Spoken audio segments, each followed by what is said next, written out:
नमस्कार, खबर हिमाचल से मैं आप सभी का एक बार फिर से स्वागत है। मैं हूं आपके साथ शिवानी। प्रदेश कांग्रेस पार्टी के संगठन महासचिव रजनीश किमटा ने कहा कि कांग्रेस का काडर चुनाव के लिए कांग्रेस पूरी तरह से तैयार है। उन्होंने कहा कि चारों लोकसभा सीटों और विधानसभा उपचुनावों में कांग्रेस की जीत होगी। रजनीश किमटा ने कहा कि प्रदेश में भाजपा ने धनबल से सरकार गिराने की कोशिश की, लेकिन ये कोशिश नाकाम हो गई। कांग्रेस की सरकार पूरी तरह से स्थिर है और विधानसभा में कांग्रेस के पास 34 विधायक है।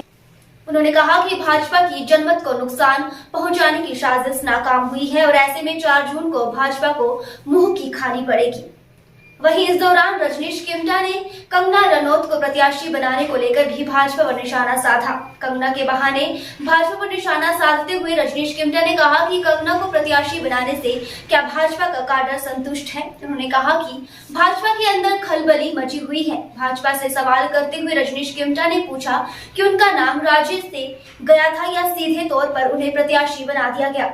उन्होंने कंगना पर निशाना साधते हुए कहा कि राजनीतिक क्षेत्र में लोगों के बीच रहना पड़ता है, रिश्तेदारों के दम पर चुनाव जीतना उनके बस की बात नहीं है। इस दौरान रजनीश किमटा ने शिमला संसदीय क्षेत्र से भाजपा प्रत्याशी सुरेश कश्यप को भी आड़े हाथों लिया। उन्होंने कहा कि कोरोना के समय भाजपा सांसद नदारद रहे। 300 से अधिक पंचायत में सांसद निधि से कोई पैसा नहीं दिया गया। वहीं शिमला संसद की तुलना में मंडी से सांसद प्रतिभा सिंह ने लगभग हर पंचायत को संसाधन निधि में से विकास योजनाओं के लिए निधि दी है।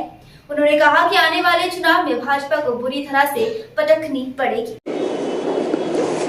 राजनीति से जनमत हासिल करना चाह रही है, उसमें इन चुनावों में हिमाचल की जनता उनको करारा जवाब देगी। जो भी रिजल्ट आता है, कांग्रेस पार्टी की सरकार स्थिर है और कांग्रेस पार्टी की सरकार के पास मैंडेट है। हमारे पास अभी भी विधानसभा के अंदर 34 सीटें हैं, भाजपा के पास 25 सीटें हैं और लोकसभा की सीटों की विजय के बाद, विधानसभा की सीटों की विजय के बाद ये जरूर है कि हम और स्ट्रांग होंगे, परंतु भाजपा जिस साजिश के तहत, जो उनकी एक सोच थी, जिस सोच के तहत वो हमारी सरकार को अनस्टेबल करना चाहते थे या हमारे को, इस सरकार को जो जनमत 14 महीने पहले हिमाचल प्रदेश में जनता ने दिया, फुल मैंडेट के साथ सरकार बनी, उस जनता के जनमत को नुकसान पहुंचाने की कोशिश करने की जो साजिश रची थी, उसमें उनको 1 जून की पोलिंग के बाद 4 जून को जब आपके सामने नतीजे आएंगे, भाजपा को मुंह की खानी पड़ेगी। कि कंगना रनौत जी, जिनको आपने प्रत्याशी बनाया है, क्या उनके प्रत्याशी बनने से आपके कैडर संतुष्ट है? क्या आपके कैडर में खलबली नहीं मची हुई है? क्या आपका कैडर या आपके नेतागण जो मंडी पार्लियामेंट के अंदर कई वर्षों से काम कर रहे थे, क्या उनकी छाती के ऊपर मूंग नहीं दली गई है?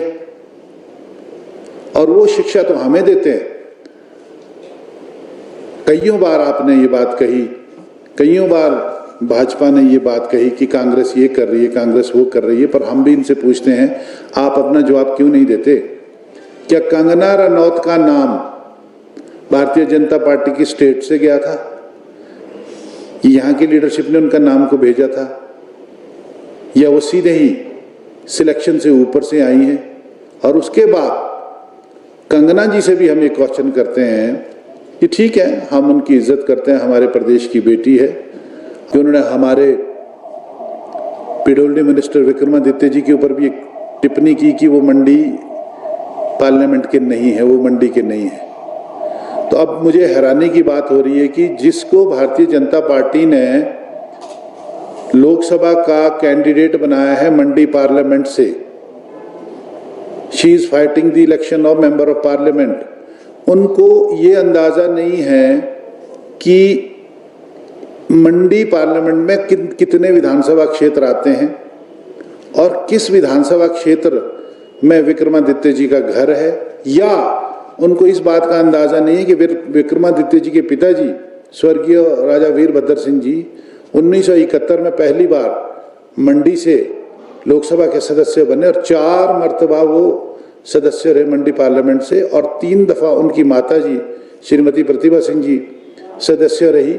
जब वो जीते हैं तो वो कहाँ से जीते हैं? मंडी पार्लियामेंट से जीते हैं, और रामपुर का जो क्षेत्र है वो मंडी पार्लियामेंट का हिस्सा है, और ये रामपुर के स्थायी निवासी है।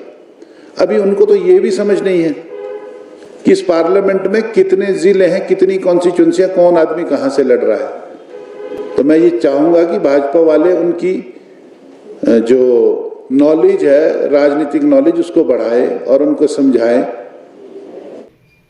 खबर हिमाचल से के लिए शिमला से विशाल सूद की रिपोर्ट। नमस्कार।